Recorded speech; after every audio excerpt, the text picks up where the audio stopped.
grateful to our sponsors, Kelly Stafford with Stafford Tree Service, and also Black Cow Cow Manure. If you need your trees trimmed locally, remember Stafford Tree Service at staffordtreesvc.com. And please visit Black Cow Cow Manure, that's K-O-W. Remember, both of the contact details are in the description below. There are a lot of different things that you can use in the yard and garden, and some artwork like our little birds, our little cardinals, make a nice addition to your backyard, to your porch or patio.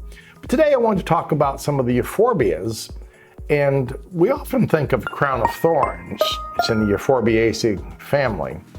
Now this is a wide family, and over here we have the firestick, which is in the pencil, sometimes called pencil cactus. Even though it's not a cactus, it's a succulent. And we often do that too. We put a different name on something like cacti when it's not a cacti, or we'll call something a cypress when it's not a cypress. Well, that's just the way people often do on their common names. The crown of thorns really has a lot of thorns, and it is a plant that people often joke, put it by your bedroom window so that you can hear the intruder outside as they get near your window, because it's going to hurt. It's kind of like the bougainvillea. It's gonna probably draw some blood. You need a phlebotomist? Not if you've got this plant. You've got a natural phlebotomist that's gonna help draw that blood sample for you. Now, the pencil cactus, second cousin, twice removed, doesn't have that same problem. And while we're in the Euphorbia family, we might mention one of our Christmas favorites, which is the poinsettia, also in the Euphorbia family.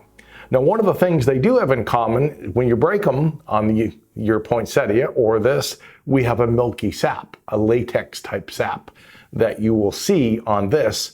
And then you go, well, I can see how that kind of ties between them, where you don't get that on very many plants. So you can see that a plant's family can have a lot of diversity. When we look at the poinsettia, we look at something that has modified leaves. Those bracts really are what we enjoy at the Christmas season. This we're enjoying on the pencil cactus, or this fire cacti, if you will, because it has something that's unusual. It's pretty. Well, you could also say this crown of thorns is unusual. It's got pretty little flowers that flowers much of the year, and it is one that can be, both of them kind of used. This is a kind of a ground cover, probably just a tad more cold hardy than this Euphorbia member.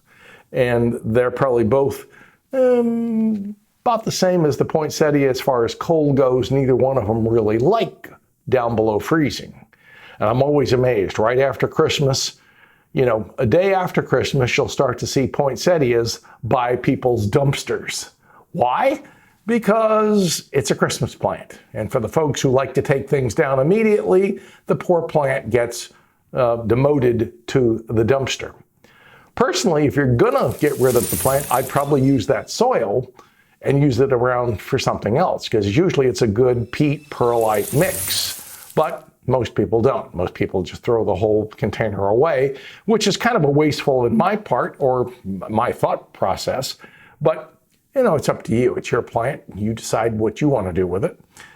These members of this plant, of the Euphorbia members, are usually pretty tough. They have that succulent type of stem and leaf.